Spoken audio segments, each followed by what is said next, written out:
पाकिस्तान के सिंध और कई जगह पर जो है अपने एक डोमेस्टिक इश्यूज जो हैं वो ऑलरेडी ऐसे चल रहे हैं, जिसको रहते कम से कम जो भारत की साइड के बॉर्डर है उसको जरूर सब चाह रहे हैं कि उधर अमन रहे, उधर कुछ। कल रात पीओके की लीपा वैली में इंडियन आर्मी का एक बड़ा एक्शन देखने को मिला। पाकिस्तान का आर्म डिपोट पूरी तरह से खत्म कर दिया गया। प्रोवोकेटिव फायरिंग्स पहले पाकिस्तान की तरफ से आई, पर जब भारत का जवाब आया तो पाकिस्तान संभाल नहीं पाया। दोस्तों, इस वक्त हाई अलर्ट है हर तरफ। उसकी वजह यह है कि इंडियन एयरफोर्स ने जो एयरफोर्स ड्रिल्स हैं वो शुरू कर दी हैं, और इसमें कहा यह जा रहा है कि राफेल जो है वो तैयारे इसमें हिस्सा ले रहे हैं। और जिहाद की बात करें, जंग की बात करें, इस तरह जंग करेंगे ये लोग। अपने इलाके के बच्चे गटरों के अंदर, अल्लाह ना करे अगर किसी जगह से पाक फौज को पीछे हटना पड़ता है, अपने घरों में खुराक और दवाइयों का जखीरा जमा करें। कम से कम 1-2 महीने की सप्लाईज आपके पास होनी चाहिए। अपने इमरजेंसी बेड तैयार रखें। अल्लाह ना करे, खास तौर पे सरहदी इलाकों के लोग, अल्लाह ना करे अगर शॉर्ट नोटिस पे घर खाली करना पड़ता है, निकलना पड़ता है फैमिली और बच्चों के साथ, तो उसका इंतजाम आपके और पास पिटन का टाइम हो चुका है, मातम का वक्त पड़ चुका है, यानी कि पिटन शुरू हो चुका है। इंडिया का एक्शन स्टार्ट हो चुका है। क्या इंडिया ने लॉन्च कर दिया है अपना मिलिट्री एक्शन? नेवी जो है उसने आज हम देख रहे हैं कि एंटी शिप मिसाइल फायरिंग की है अरेबियन सी के अंदर। And remember, Arabian sea is where it is. Prime minister Narendra Modi की तरफ से फ्री हैंड दे दिया गया है, फ्री हैंड दे दिया गया है फोर्सेस को कि जो करना है आप नेवी करें। ने ये जो multiple anti ship missile firing की है to tell that we are all set. उल्टी गिनती शुरू दुनिया हो में भी गई। हम देख चुके हैं। तो ये होती है ताकत। जब लड़ाई करनी हो तो फिर हर महाज पर लड़ना होता है ना, हर महाज पे आपको फिर मुकाबला करना होगा। और सबसे पहले तो मुकाबला कहां पर होगा? सबसे पहले तो मुकाबला आपको इकोनॉमी में करना होगा। भाई $7 बिलियन IMF से पैकेज लेने वाला कंट्री $700 बिलियन या 5 ट्रिलियन की इकोनॉमी से कैसे लड़ेगा? कंट्री के लिए मुश्किल ये होती है कि जिसके ऊपर हमला होना हो कि वो कहां पर पाकिस्तान सिर्फ एक भारत के महाज से नहीं, बल्कि 2 और महाज ऐसे हैं जहां पर बहुत बड़े चैलेंजेस का सामना। इंफॉर्मेशन मिनिस्टर हैं अता तारड़, उन्होंने आधी रात को अचानक टेलीविजन चैनल्स पर आकर एक प्रेस कॉन्फ्रेंस की लाइव, और पूरा पाकिस्तान जाग गया। 2 बजे हड़बड़ा के सब उठ बैठे कि क्या हो रहा है, बल्कि उठ क्या बैठे, सब जाग ही रहे हैं। एक पैनिक क्रिएट हुआ है और सब ये सोच रहे हैं, देख रहे हैं कि कब आवाजें आनी शुरू होंगी, कब बमबारी। क्रूज मिसाइल का इस्तेमाल हो सकता है। क्रूज मिसाइल का यह है कि वो जमीन से ज्यादा बहुत ऊपर नहीं उठता और तो रेडार को डिटेक्ट करना जरा मुश्किल होता है। और चूंकि भारत के पास BrahMos super hypersonic cruise missile ही मौजूद है तो उनका भी सहारा ले सकता है। वो शॉर्ट रेंज खुलबली मची हुई है पाकिस्तान में। अब वहां पे कई नैरेटिव साथ साथ चल रहे हैं। एक तो ये है जी कि ये फॉल्स फ्लैग है।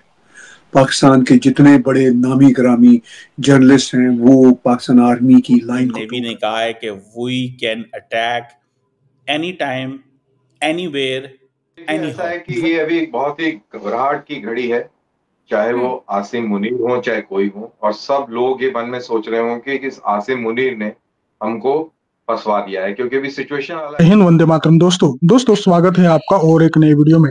दोस्तों, जैसे ही मोदी जी ने भारतीय सेना को पाकिस्तान के ऊपर हमला करने की पूरी छूट दे दी है, वैसे ही पाकिस्तानी मीडिया की पतंगगिरी हो गई है। दोस्तों, पाकिस्तानी लाल टोपी जाहिद हमीद इस हमले की डर से घर से भाग चला गया है। दोस्तों, भारत के ब्रह्मोस मिसाइल का नाम सुनकर पाकिस्तानी मीडिया के पैरों के नीचे से जमीन खिसक गई है। दोस्तों, ब्रह्मोस मिसाइल सुपरसोनिक मिसाइल है और किसी भी इंटरसेप्टर से ये इंटरसेप्ट नहीं की जा सकती और ये बहुत ही सटीक निशाने पे बैठती है। तो दोस्तों, इसका डर पाकिस्तानी मीडिया को सता रहा है। तो दोस्तों, आइए देखते हैं इस वीडियो में पाकिस्तानी मीडिया का रिएक्शन। वीडियो को अंत तक देखिए। मैं मिलता हूं आपको वीडियो के अंत में। उसने आज हम देख रहे हैं कि एंटी शिप मिसाइल फायरिंग की है अरेबियन सी के अंदर। And remember, Arabian sea is where it is Pakistan. They didn't do it in Indo Pacific, Indian ocean में नहीं की, अरेबियन सी में की है। ये जो इंडियन नेवी ने ये जो multiple anti ship missile firing की है, ये बेसिकली इस जॉब, इसका मकसद ये है कि अपनी जो कॉम्बैट रेडीनेस है, to tell that we are all set, we are all geared. हम बिल्कुल तैयार बैठे हुए हैं। हमें अगर किसी ने वो जैसे कहते हैं ना, कुछ करने की कोशिश की तो हम आपको पकड़ेंगे। सो वो कहते हैं एक तो हम अपनी कॉम्बैट रेडीनेस शो कर रहे हैं, दूसरा इंडियन नेवी अपनी क्रेडिबिलिटी शो कर रही है, फ्यूचर रेडीनेस शो कर रही है, और चौथी चीज इंडियन नेवी ने कहा है कि we can attack any time, anywhere, anyhow. Means any time के मतलब हमें किसी वक्त भी हम अटैक कर सकते हैं, सुबह दोपहर शाम दिन रात, एनी वेदर एनी सिचुएशन, और कहीं पे भी हमला करना हो। इट मीन्स कि वो पाकिस्तान को सीधा सीधा वार्न कर रहे हैं कि हमें कहीं पे भी अगर हमला करना हो तो हम ये कर सकते हैं, और एनी हाउ मतलब जो मर्जी हो जाए। सो ये आप चीज़ें देखें कि दैट्स हाउ वो ये सारा कर रहे हैं। अभी जैसे हमने अगले दिन बात की थी कि ये जो ड्रिल लॉन्च करना है, ठीक है, इससे पहले आपको पता है कि इंडिया ने आज से कुछ 2 हफ्ते पहले अफ्रीकन नेशंस के साथ ड्रिल की थी, ठीक है जी, तंजानिया की नेवी और बाकी नेवीज के साथ। सो ये अभी अक्रम एंड एक्सरसाइजेज जो इंडिया अपने राफेल की जो प्रोजेक्शन कर रहा था वो ख़त्म नहीं हुई कि इंडिया इस पे आ गया। अब इंडिया की जो वो जैसे कहते हैं ना, ये इंडिया अपने ट्विटर हैंडल पे इंडियन नेवी शेयर कर रही है, और ये मल्टीपल एंटी शिप फायरिंग जो है ये ऑब्वियसली इस सिचुएशन में है, ये बताया जा रहा है पाकिस्तान को।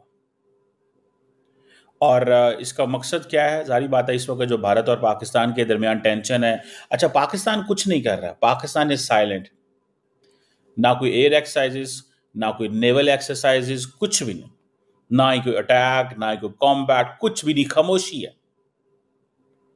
ये जो चीज है कि ये जो एंटी शिप मिसाइल फायरिंग जो है, उसके साथ साथ देखें कि इंडिया के पास नए गाइडेड मिसाइल भी हैं, डिस्ट्रॉयर्स भी हैं। एक INS सूरत है, वो भी आपको पता है, जिसमें वो जिसे कहते हैं ना, इंडिया समझता है कि हमारे लिए उसकी बड़ी वैल्यू हम देख चुके हैं। तो ये होती है ताकत। जब लड़ाई करनी हो तो फिर हर महाज पर लड़ना होता है ना, हर महाज पे आपको फिर मुकाबला करना होगा। और सबसे पहले तो मुकाबला कहाँ पर होगा? सबसे पहले तो मुकाबला आपको इकोनॉमी में करना होगा। भाई $7 बिलियन IMF से पैकेज लेने वाला कंट्री $700 बिलियन या 5 ट्रिलियन की इकोनॉमी से कैसे लड़ेगा जंग? मतलब मेरी तो समझ में नहीं आता ये बात। अगर आपकी समझ में आती है और आपको पता है तो प्लीज आप जरूर बताइए, बताएं आप मुझे। तो ये है सिचुएशन।